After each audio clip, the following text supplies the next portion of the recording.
Hi, my name is Becky Quirk, and I'm with the West Kootenay Climate Hub.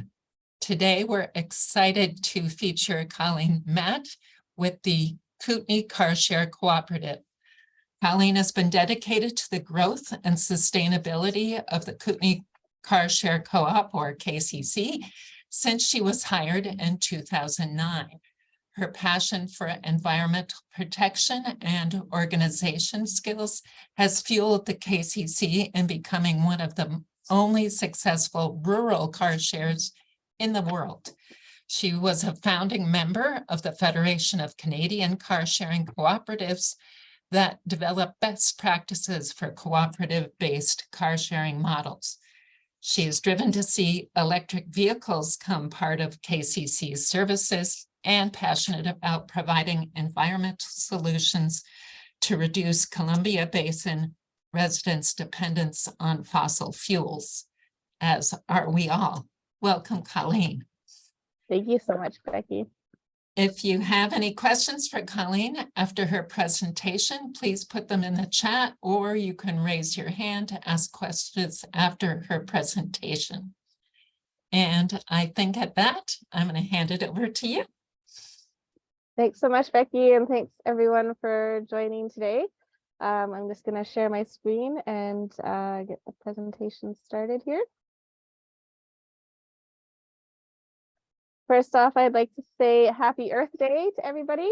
It's a great crew to be hanging out with on Earth Day. I remember my first Earth Day in Ottawa with my sister bringing me down to Parliament Hill, and yeah, I'll always remember that day, and I just love how much we can celebrate Earth Day here in the Kootenays as well.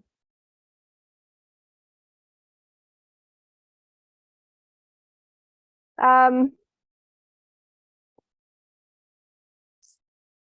I always have to just rearrange things here on my screen so I can see what I'm talking about. So today I'm going to talk a bit just about the Kootenay Carshares history, give you a sense of where we've come from, talk about our Air Car Share program, which is our newest program to be able to share vehicles, give you an overview, how much you or someone you know could potentially make from sharing their own vehicle. And then I'll share with you our Air Car Share commercial that we had made last year. And then I'm also going to talk about how we introduced electric vehicles into our fleet, what that looked like for us. We made a short film about sharing electric vehicles that I'll show you guys. And then I'll talk about the low-speed electric vehicle that we introduced into our fleet in November. And then I'm also going to talk about what the future looks like for the Kootenay Carshare. We have some interesting opportunities and resources that have come our way, and the potential to incorporate rideshare, the Kootenay Rideshare website. So our beautiful history is that we started in 1999 from a group of friends that wanted to use less vehicles amongst them, and so they decided to share a car amongst themselves. Just to give some context, the Vancouver Carshare Co-op, which is called Moto now, they started in 1998. So we were not far behind. Communoto, which was the first car share in Canada, started, I think, not soon before that, a couple of years before that. So we were really on the cutting edge of car sharing when it came to our inception. By 2001, we incorporated as a co-op, and then we had Revelstoke and Caslow join, and then Bernie and Kimberly and Golden. We've also had Roslyn as a branch at one point, so we've had branches come and go. We used to be the Nelson Carshare Co-op, and now we rebranded. What's one of the first things I did as I came on was to incorporate really our whole operating area. We've done things to respond to community needs, like adding a wheelchair van. We added a casual membership so people didn't have the barrier of having to pay a $500 membership share to be able to access our service. And then in 2019, we started adding electric vehicles to our fleet. And at the same time, we were piloting what the peer-to-peer car sharing could look like for us. And this says the future, but we are in this current future where our peer-to-peer program is now up and running.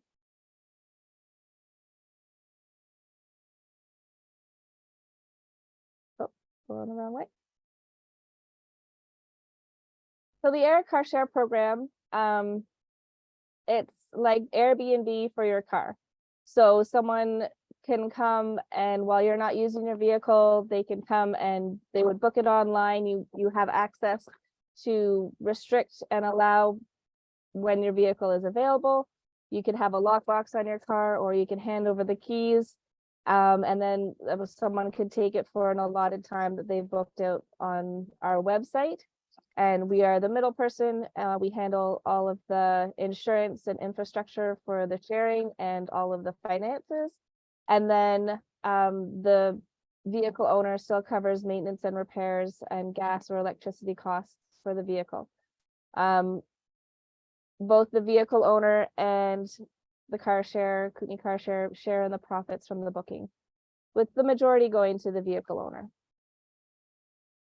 So this program, why we decided to innovate into this is, as I mentioned, we used to have branches in Fernie and Kimberley, Golden, and we've had other, I would say the majority of Kootenay communities have contacted me at some point wanting to have car sharing happen in their community.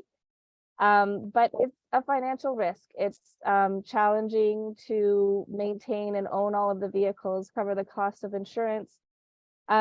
And so we first developed a franchising model so we could put that risk onto communities that wanted to do it themselves. And, you know, if you want to do it, here's like, we can hold different pieces of it, but you would take all of the financial risk. And we had a few communities interested, and they kind of went through the paces and realized that they weren't able to take it on.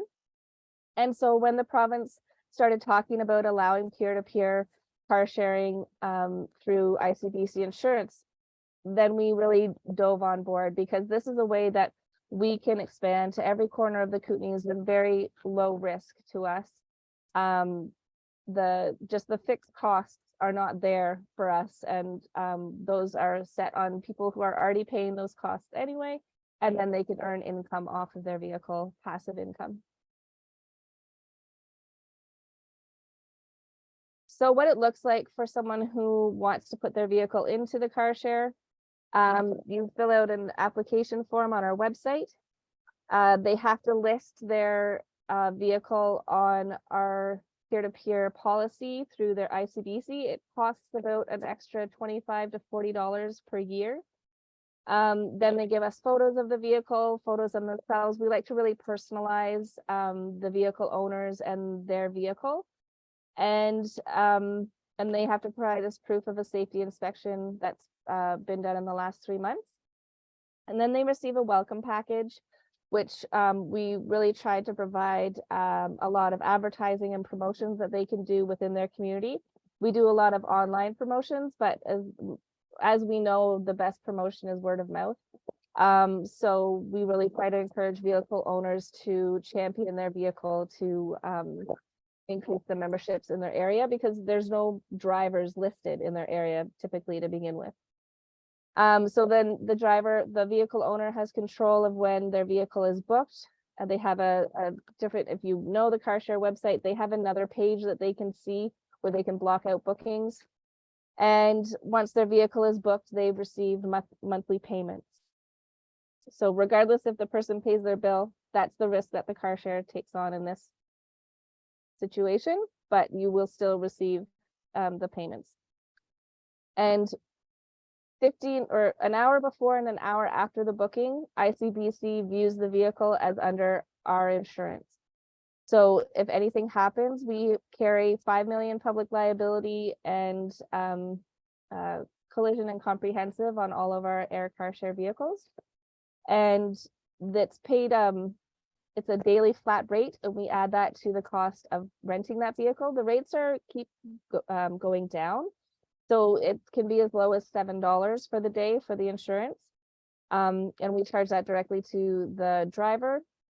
So the vehicle owner doesn't have any other changes in their insurance. one question that does come up is that you do actually have to carry, the vehicle has to be insured by the vehicle owner. It can't be uninsured, because sometimes people will have an extra car that's they just don't have insured, they never use it, and they want to put it into the system. So that is a cost that needs to be recognized, that it does actually have to be insured for your own personal use. You can have the lowest amount of insurance on it, that's fine. As soon as it's booked by us, then it goes under our full coverage insurance. So we just got this fancy new website just last week, and hopefully all my links are gonna work. So this will bring us to the what it's like to host a vehicle page. And here it explains all of the income you can achieve with the different type of vehicles. And down here at the bottom, it actually has a calculator. So if I have an electric vehicle and someone's going to drive 100 kilometers with it, and they book it for, say, 4 hours, it will show me that I'll make $22 for that trip from that. So you can consider that happening, you know, say it happened 4 times a week, you could do the math on that. It's quite a great way to earn some income.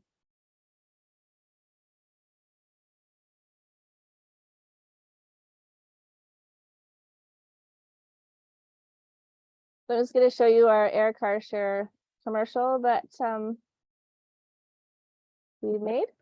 And I Colleen, yeah, make sure that the sound is shared. Yeah, I forgot to check. Yeah. Okay, thanks. Just did that. I've had that issue before, but thank you for.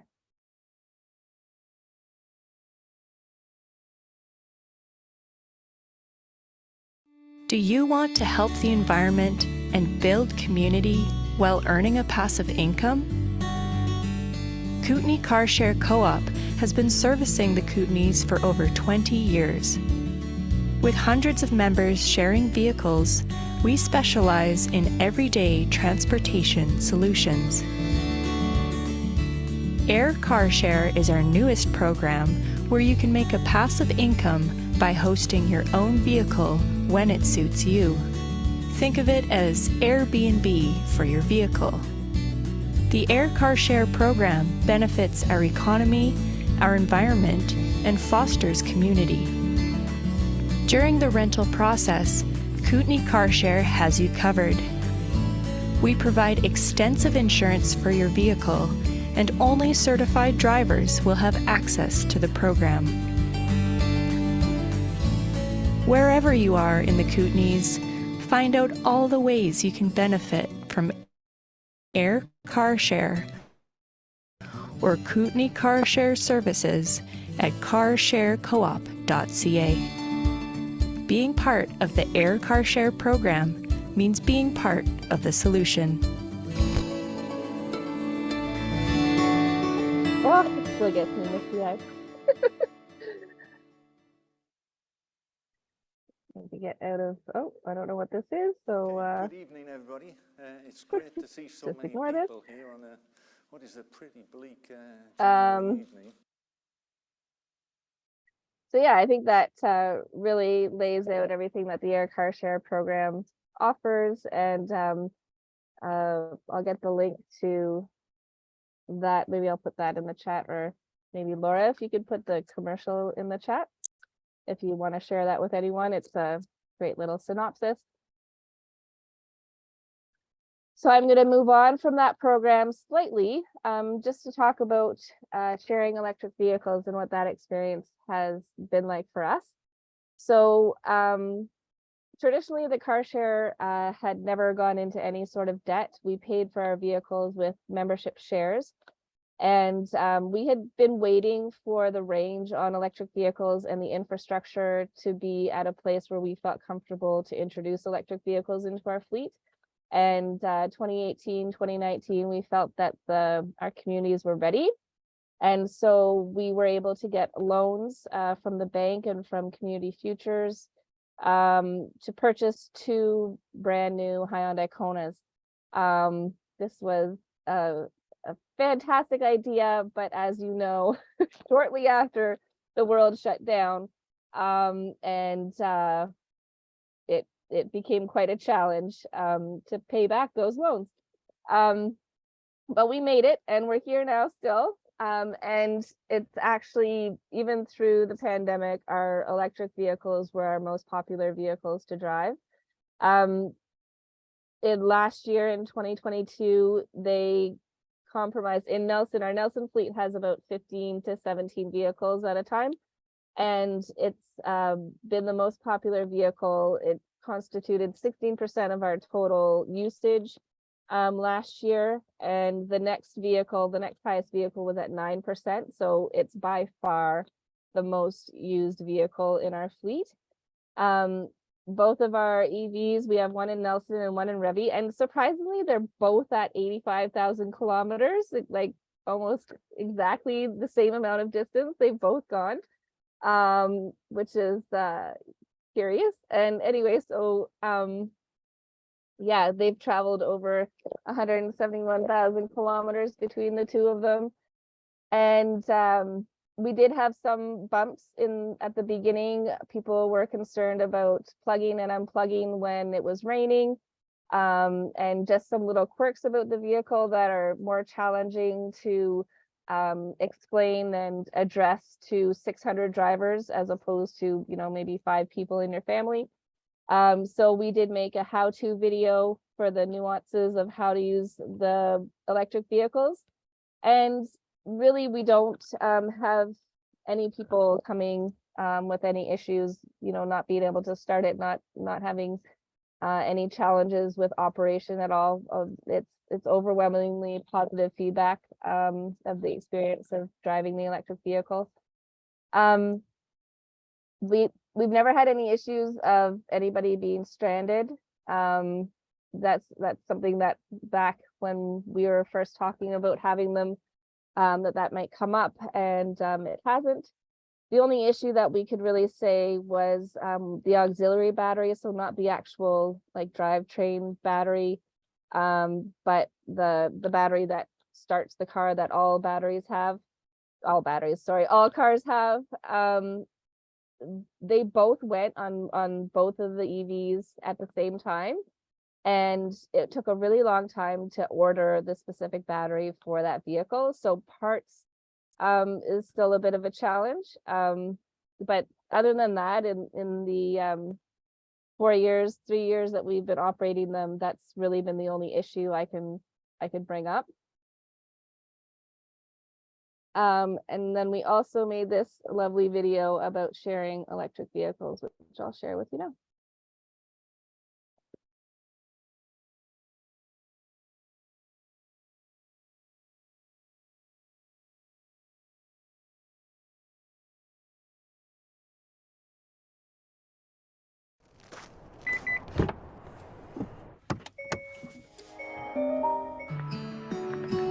Car sharing reduces. Not going to a proper full screen. There we go.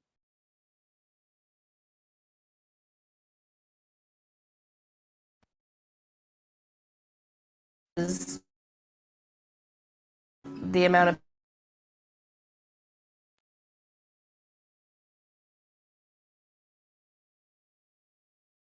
vehicles on. Wonder if we're having Road band. reduces congestion. Having electric vehicle further reduces. Wonder if you made it at like a lower resolution, the little wheel down at the bottom towards the right.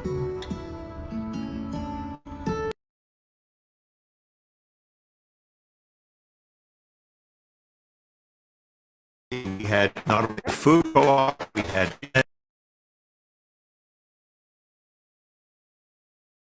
We're having a hard time getting that, Colleen.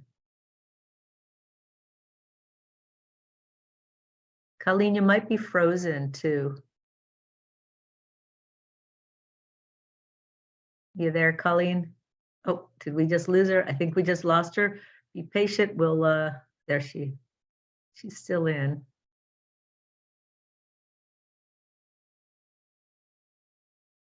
Hi, Colleen, can you hear us? Sorry, there's always seems to be some technical At the end of the problems. meeting. There we go. There she is. And it's a great deal to me. Sorry about that. It just shut down. I'm not sure. I don't think I hit anything wrong, but Probably was was a someone band saying that position. the resolution on the video wasn't that great? No, I was just suggesting, since it was freezing up, that you could reduce the resolution so it's, you know, something less intense. Okay.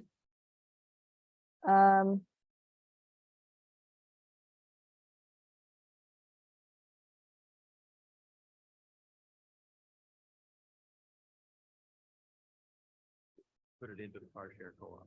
Is this okay? I love hosting the electric vehicle at our house because sometimes we answer questions from other members who are using it for their first time, and it's just this feeling of joy, like being sharing something novel and new and in the right direction. Having an electric vehicle that is shared amongst 15 people, that's really good news for us. We have a lot of people that are wanting to try that experience. And so we've had some people who join pretty much just to see what it's like and thinking about whether or not they're going to buy one, because it's not always easy to find them in dealerships, and it's not easy to test drive them. Being able to host an electric car is just one of the many things that we can do to show care for environment. Kootenay Carshare Cooperative was started in 2001. It was the third car share ever formed in Canada. It's the most successful rurally based car share in Canada. We're getting people exposure to electric vehicles, so they may then decide to choose to buy one themselves. We've had over 160 people drive our electric vehicles in the last 2 years. This has reduced annual carbon emissions by 19 tons. That's the equivalent of diverting 804 garbage bags from the landfill or planting 312 seedlings that grow over 10 years. Fuel and maintenance costs are 1/3 for our electric vehicles compared to our traditional vehicles. That's a huge cost savings. Since bringing in electric vehicles, we've seen a 22% increase in ownership. Often people who buy electric vehicles are doing it for moral and value-based reasons. So this allows them to enhance those benefits to their entire community. I think sharing an electric car works really well. I prefer using the electric car on my work trips because I find them funner to drive and much better for the environment. My favorite part about having an EV in the Kootenay Carshare is the ability to actually drive one. Not having to go to the dealership and deal with the pressure of a salesperson, and also introducing other people to an EV by having them in as passenger to see how it works. Often people come to pick up the car and it's their first time and they're kind of excited. So if I see them out there and I don't recognize them, I'll often go out just to say hi and ask, you know, if they need any help, because it's so new. It's a very different technology. And once they're in the car and drive it for 5 minutes, they're like, oh, this is easier. We have 2 teenage kids and they're hard to please. They're pretty excited to have an electric car. They know it's the way forward and they really like driving it. Young people in this generation are coming up in a different way. They're citizens of a sustainable future that they expect and demand, and green energy and electric vehicles are that future and they value it. That's what they're growing up in. Electric vehicle owners can share their vehicles on our online booking platform. We've been sharing electric vehicles with our own fleet for the past couple of years, so we know that through the Air Car Share program, we have a blanket insurance policy. So whenever someone else is driving their vehicle through the program, if they have an accident, then it's covered through our insurance. So vehicle owner's insurance is never impacted. I believe the future is green and electric, and it can be quite. One of the things I like best about having an electric vehicle is knowing that you're not using fossil fuels. If you find your vehicle sitting already in the day or the week, it's a great way to contribute to the sharing economy and to help promote EVs themselves. It's not like driving a rental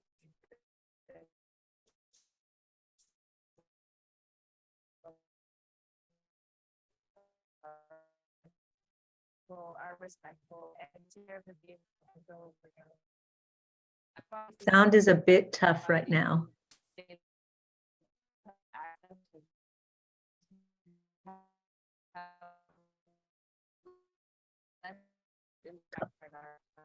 And being has been significant for me in my life.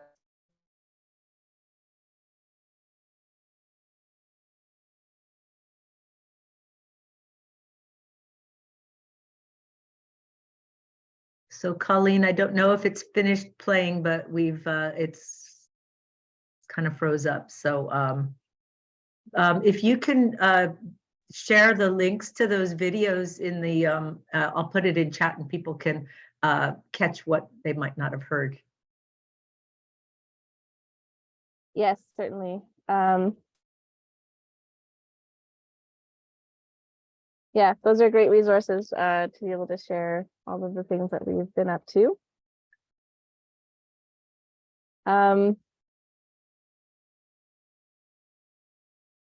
So now I'm going to speak to our low-speed electric vehicle that we introduced into the fleet in this November. This came out of a project with the Nest Lab, and Becky was actually one of my collaborators on this project. And so the Carshare realizes that most of our trips are under 14 kilometers. So we don't necessarily need a full-sized vehicle to be able to meet a lot of the demands that our drivers use our services for. And so we wanted to look for new solutions for less pollution. I am very big on the slogans: low speeds for most needs, new solutions for less pollution. So these vehicles, they're essentially like a souped up golf cart. They can only be driven, they're Transport Canada certified. So we didn't need any special requirements from the city to put it in Nelson, but they could only be driven on roads on 50 kilometers or less. So in Nelson, it could actually go over to Johnstone Road. It could go down to Perrier, and yeah, they could essentially even go out into Blewett a ways. It has a top speed of 40 kilometers per hour. They're fully climate controlled, and they have 4 seats with a little bit of room for groceries in the very back. What our learning has been with this vehicle is that it doesn't work. It doesn't operate under -10. It just stops moving. So in the cold snaps, which we had maybe about 3 this winter, we just had to block it out. And also we realized we have it parked at the top of the hill in Nelson, and it charges right now to a full battery. And if you start driving down the hill, it has regenerative braking. So it'll shut down because it's actually overloading the battery. So there's a fail safe to prevent it from overcharging. So now we have to instruct people to drive up the hill a little ways, and then you can drive down the hill. And so we could bring it to the manufacturer and have them set the battery so it only charges to 90% as a workaround, but it is challenging to get the vehicle there to be able to do that. They have to hook it up to their computer systems. And just some questions about the vehicle that we've received and some thoughts. It was quite expensive. We did make some changes, like special requests to have the wheelbase wider and it raised higher to have more clearance. Because there was concern, we live on the side of a mountain, and is it ever going to get up the hill? We haven't had any issues with traction or sliding. So we're happy we made those decisions. But the value of the vehicle, it doesn't really make economic sense. It's not something like the Carshare isn't going to run out and buy a bunch of these at this point, but more and more manufacturers are coming into this market.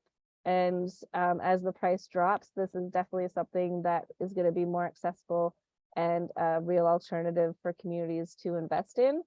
And they're great for tourists. They're great for seniors. And the smaller vehicles that we have on the road, it slows everybody down and just makes for safer communities in general.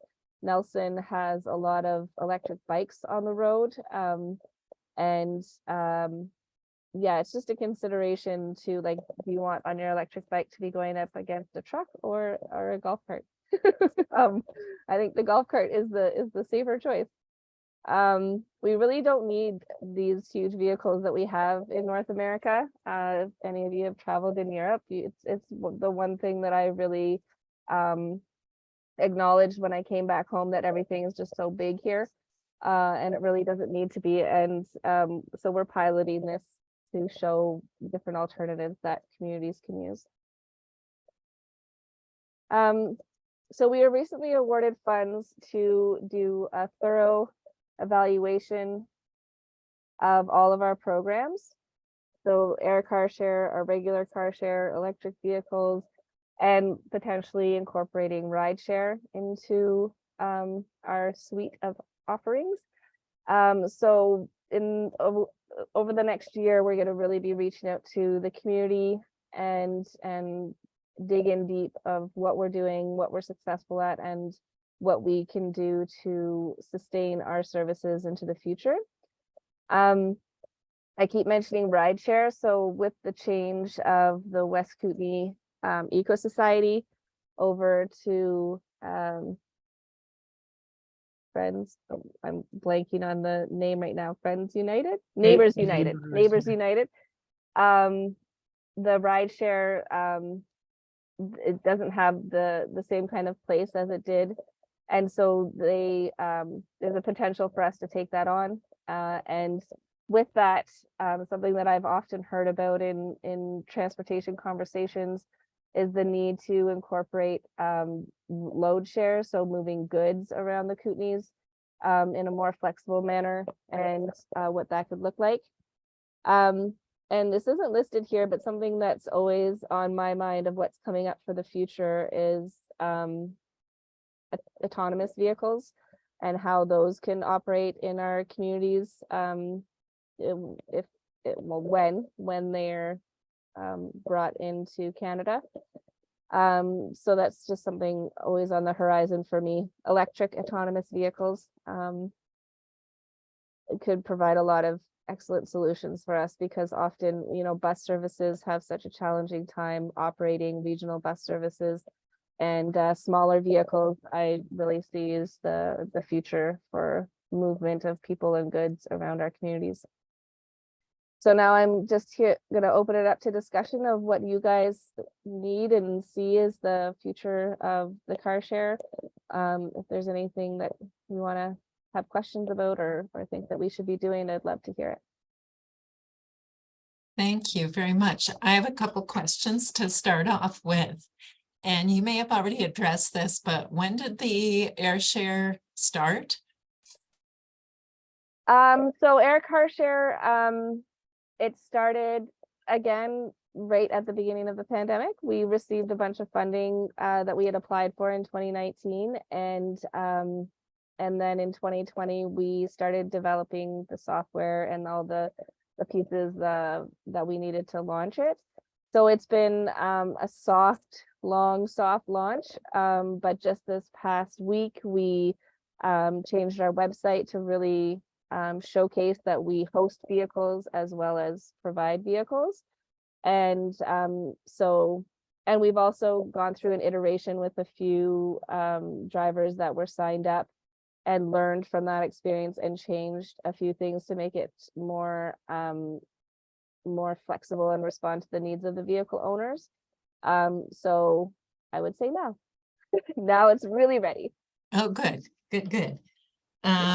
I was also curious, do you track your vehicles with a GPS or something of that nature? And if so, do people have privacy concerns? We do not track our vehicles with GPS, so. Okay, so We've that only answers ever that. had one vehicle go missing and the police let us know. Oh, good. Both with you, well, I guess mostly the car air share or the air car share? Carshare, yeah. Thank you, air car share. Are you promoting it to tourists? And if so, how? And I assume since it's so new, you haven't seen that yet, but will that be part of your promotion? Certainly, yes. We need to get a few more vehicles into the program across the Kootenays. And then we'll focus more on the drivers and the larger promotion. But right now our advertising is focused on getting people to share their vehicle. Okay. We have a contract with Stingray Media, which allows us to reach platforms that would be typically beyond our budget. So yeah, we're in a good place to be able to reach a lot of people. Great, great. And I think I had one more question here. Oh yeah, the low-speed electric vehicle. What kind of feedback are you getting? Is there any surprise other than the battery slash braking issue you mentioned? Are there any other surprises for the addition of that to your fleet? So we did do a launch of the low-speed electric vehicle at the co-op where we had 10 people where we had we were able to take people around on rides and stuff, and the feedback has been overwhelmingly positive. It is it's definitely a rougher ride than a full-size vehicle. You're feeling everything that's happening on the road, but it's also makes it kind of fun in that regard too. And the kids love it. And yeah, I don't think there's anything that's been particularly difficult for people. I will say, because it's where it's been located and it's been pretty much winter the whole time we've had it, that there hasn't been a lot of people booking it at this point. We are working with the co-op grocery store to have it parked in their parking lot, which will make it much more visible and accessible to more of our membership. So I think once we do that, we'll have a lot more people having the experience, and they'll have more feedback. I think the green color is quite eye-catching. One of the kids has named it the Guacmobile. So That works. Okay, well, I'm not seeing questions. Oh, go ahead. There is a question in chat from George, which, George, if you want to unmute and ask, you're welcome to. Otherwise, I'll read it for you. I think Colleen just answered the question. Oh, there you go.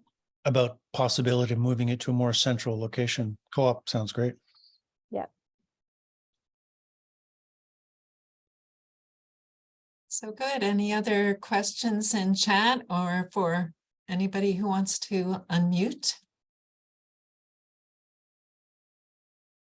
I have a question to go while people are thinking of theirs. I have a few questions about the Air Carshare program, and apologies if you've already answered this as well. You mentioned the safety inspection in the last 3 months. So is that like an annual requirement, or how does that work?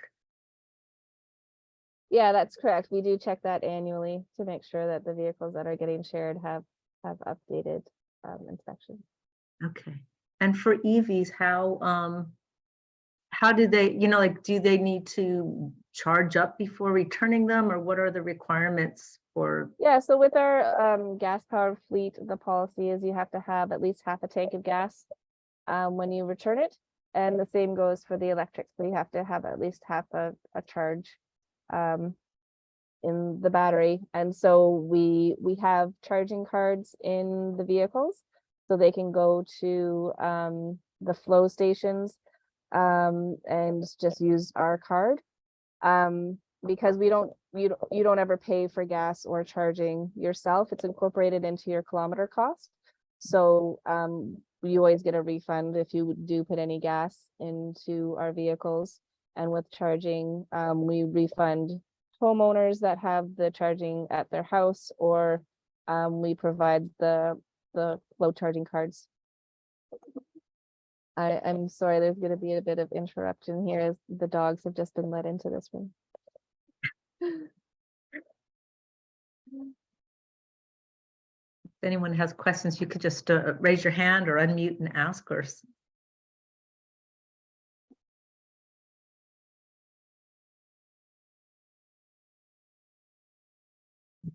One quick question with the air car share.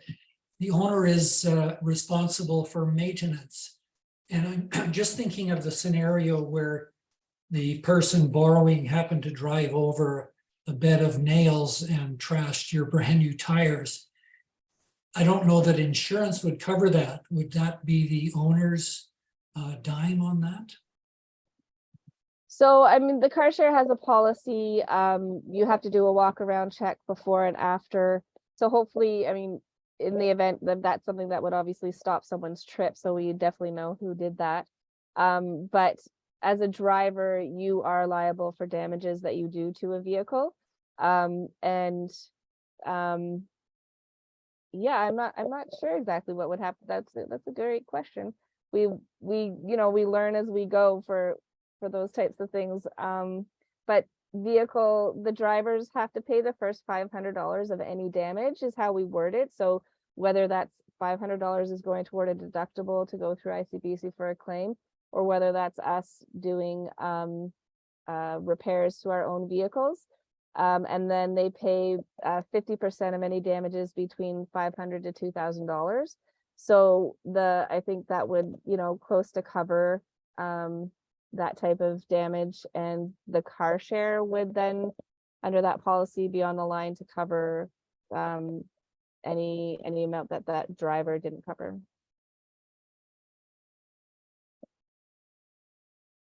Does that answer your question? Well, I'm not sure whether maintenance related issues like a blown tire, I'm not sure ICBC is involved with that as an insurance claim. Right. And I, off the top of my head, I don't know that answer either, but regardless if ICBC is going to cover it, the driver is still responsible for repairing damages that happen to the vehicle when they have it. So there is going to be compensation for that vehicle owner to be able to have that fixed. Okay, thanks. You're welcome.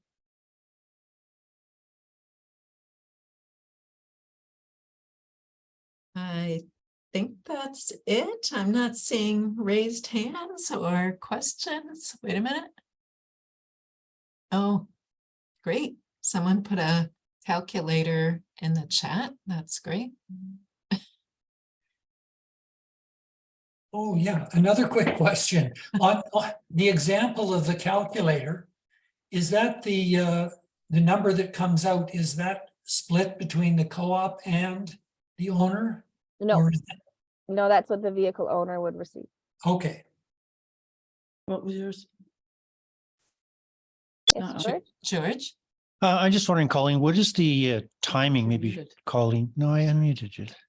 The timing on the ride share being set up, taken over. I mean, I don't know whether it's even running, because since COVID, of course, we used to take people down in our car, but we haven't used it since COVID.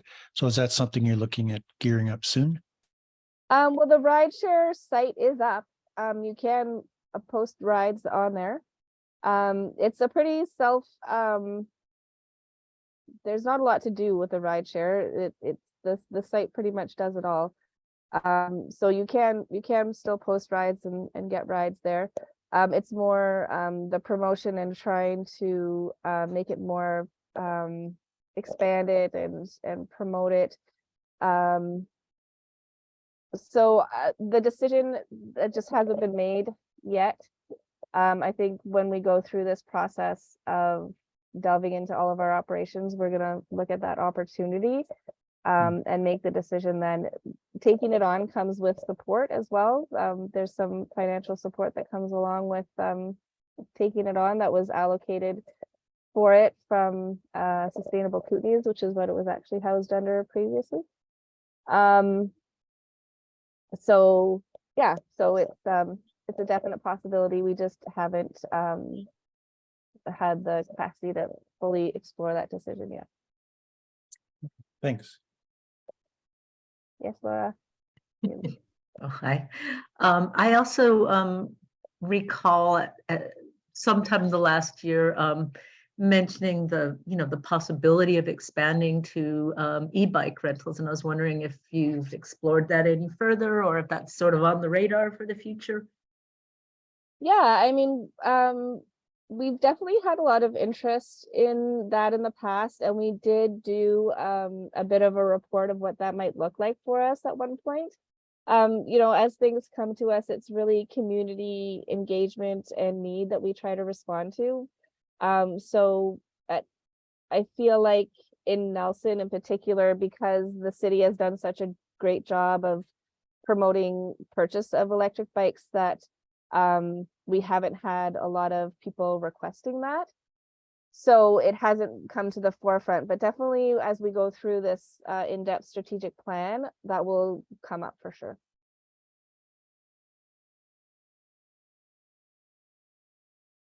How do you anticipate those of us who are here might be hear about your, I think you said you got funding to look in depth at all the aspects of your program. How might we hear about it or make sure to connect if we're interested? Yeah, well, I definitely do try to send Laura any news updates that we have when there's a call out. So being connected to the West Kootenay Climate Hub is a great way to know what's going on with us. And more broadly, you can look at our Facebook and Instagram. We'll be posting things there, as well as you can get onto our mailing list. If you go onto our website, you can just subscribe to our mailing list, and then you'll get all of the communications that our members get. Yeah, so those are a few ways to engage with us. Great. And staying connected with West Kootenay Climate Hub. You just gave me that lovely wind up, unless there are any other questions. I'm not seeing hands or questions. Well, this is wonderful. I find many aspects of the Carshare experience and programs very exciting. It was indeed fun to be working with Colleen a little bit during the whole low-speed electric vehicle, obtaining one and figuring out various aspects of it, which I guess continue. The figuring out part still continues, which is completely understandable. And great. So once again, if people will remember, please check our website for future, our 2 remaining webinars. The one in May will be doctors and nurses for planetary health and what they're up to. And I'm also very excited to see that. And Laura, anything else before we sign off? No, that looks great. We have a recording, so if you know people that are interested, I know there were some folks that wanted to get the recording that couldn't attend, so that'll be posted on our on this event link as a past event, as well as on our YouTube channel. So and I'll put it in our newsletter. If you don't get that, I put a little link there to sign up if you want. We don't spam you. You get 1 email a month and tell you what's going on and some news and things like that. So yeah, thanks. Great. Thank you, everyone. Thank you very much for having me. It was great. Bye. Bye.